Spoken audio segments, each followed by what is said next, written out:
Hello అండి, అందరికీ నమస్కారం. Welcome back to our channel మా ప్రయాణ కథలు.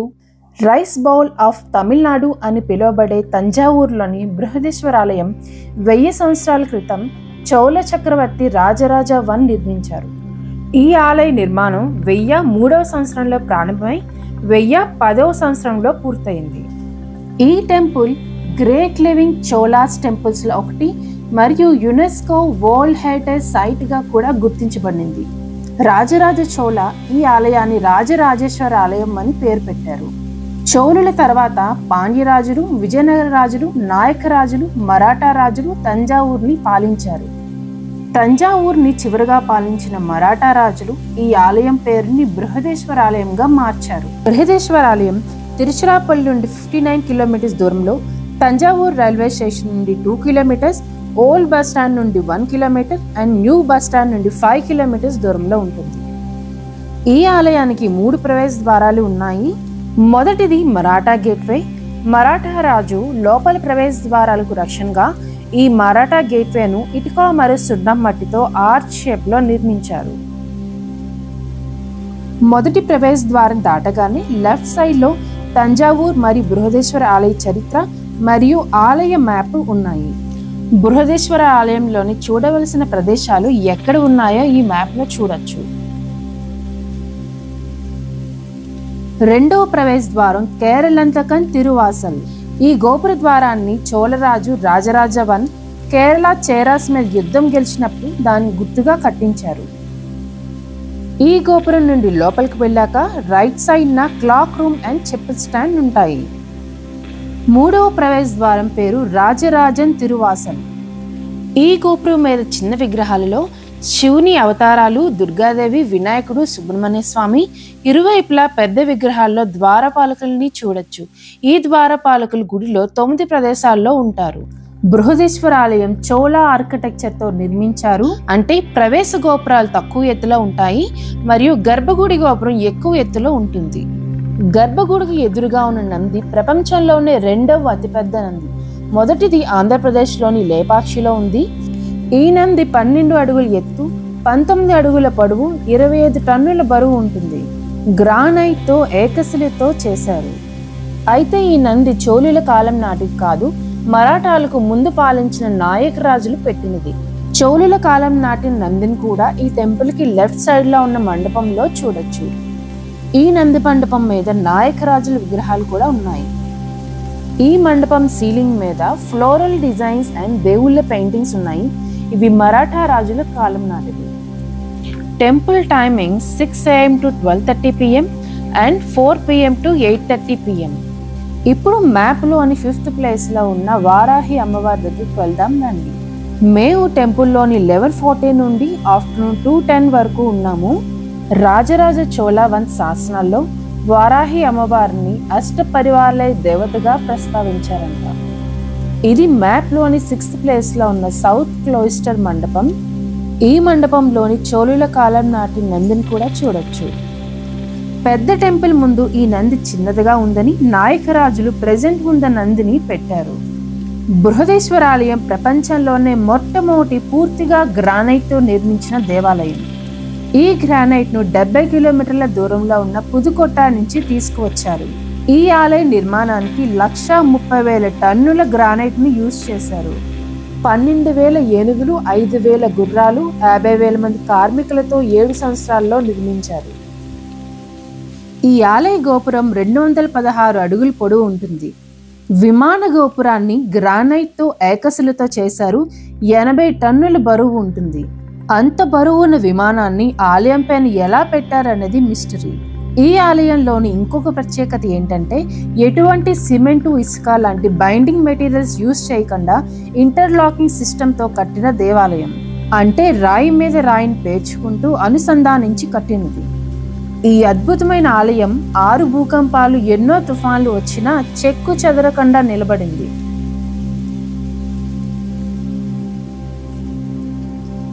ఈ ఆలయంలోని మహాశివుడు పెద్ద లింగ రూపంలో దర్శనమిస్తారు.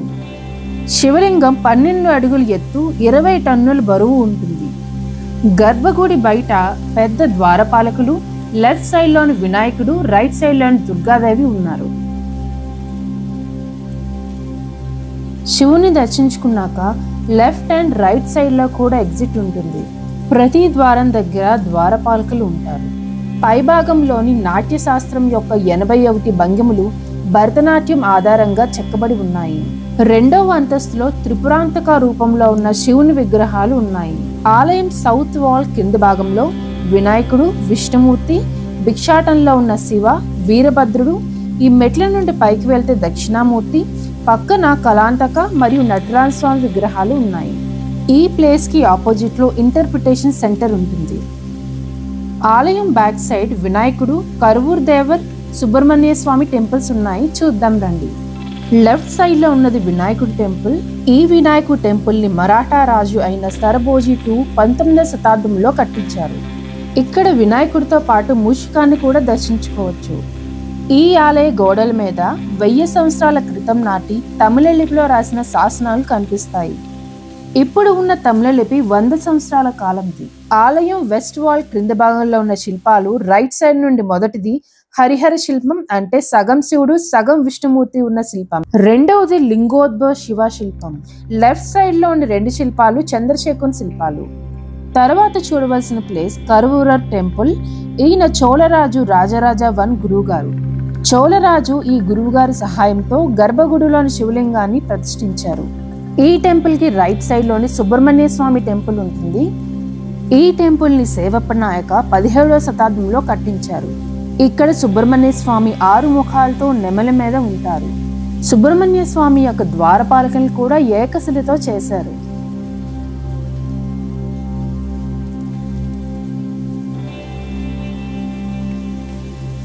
ఈ టెంపుల్ రైట్ సైడ్ మెట్ల నుండి కిందకి వస్తే మెట్లకు ఇరువైపులా యుద్ధ భూమిలో ఉన్నట్టు ఉన్న ఏనుగుల్ని చూడొచ్చు.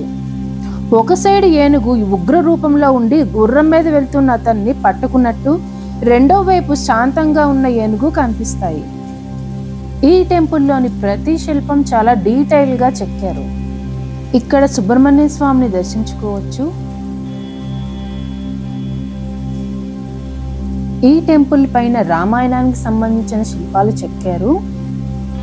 ఇక్కడ మహిషాసురమర్దిని రూపంలో ఉన్న దుర్గాదేవిని చూడొచ్చు. నార్త్ మండపంలోని లైన్ గా శివలింగాలు, గోడల మీద పెయింటింగ్స్ ఉన్నాయి.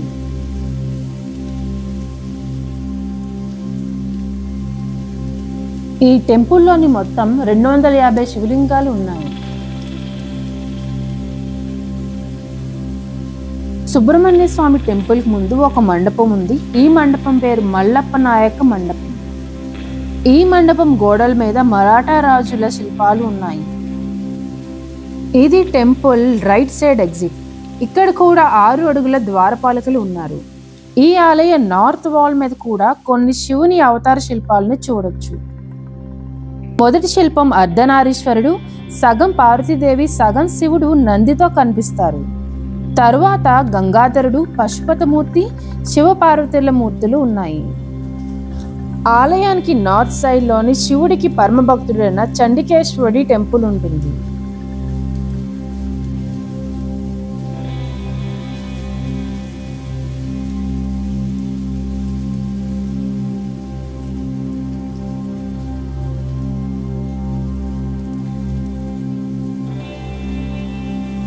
నంది మండపం పక్కనే పార్వతీదేవి టెంపుల్ ఉంటుంది. ఇక్కడ పార్వతీదేవిని బృహనాయకి అని, పెరియ నాయకి అని లేదా ఉలగం ములిదయ్య నాచ్యార్ అని పిలుస్తారు. ఈ టెంపుల్ గర్భగుడి మరియు లోపల మండపాలను పాండ్యరాజులు 14వ శతాబ్దంలో కట్టించారు. బయట ఉన్న ఈ ముఖమండపాన్ని నాయకరాజులు కట్టించారు. ఈ మండపం సీలింగ్ మీద పెయింటింగ్స్ ఉన్నాయి. అవి మరాఠా రాజుల కాలం నాటి. మ్యాప్ లో చివరి ప్లేస్ నటరాజ మండపం. ఈ టెంపుల్ నార్త్ ఈస్ట్ కార్నర్ లో పార్వతీదేవి టెంపుల్ పక్కన ఉంటుంది. బృహదీశ్వర ఆలయం కట్టి 1000 సంవత్సరాలు పూర్తి చేసుకున్న సందర్భంగా 2010లో 1000 మంది నృత్యకారులు ఈ టెంపుల్లోని భరతనాట్యం చేశారు. హీరో వినీత్ గారు కూడా ఆ రోజు నృత్యం చేశారు. తంజావూరు నుండి చిదంబరం 109 కిలోమీటర్ల దూరంలో ఉంటుంది. పంచభూత లింగాల్లో ఒకటైన ఆకాశలింగం చిదంబరంలో ఉంది. జలలింగం ఇప్పుడు మీరు చూస్తున్న జంబుకేశ్వర ఆలయంలో ఉంటుంది. ఈ టెంపుల్ శ్రీరంగం నుండి 2 కిలోమీటర్ల దూరంలో ఉంటుంది. మిగతావి పృథ్వీలింగం కాంచీపురంలోని, అగ్నిలింగం అరుణాచలంలోని, వాయులింగం కాళహస్తిలోనూ ఉంటాయి. జంబుకేశ్వర ఆలయం కూడా చాలా ప్రత్యేకంగా అనిపించింది. ఈ ఆలయ గర్భగుడి ద్వారం 4 అడుగులు ఎత్తు, 2.5 అడుగుల వెడల్పు మాత్రమే ఉంటుంది. గర్భగుడి లోపలికి వెళ్ళి శివుణ్ణి దగ్గరగా దర్శించుకోవచ్చు. ఈ వీడియో మీకు నచ్చినట్లయితే లైక్ చేయండి, షేర్ చేయండి and subscribe to my channel మా ప్రయాణ కథలు.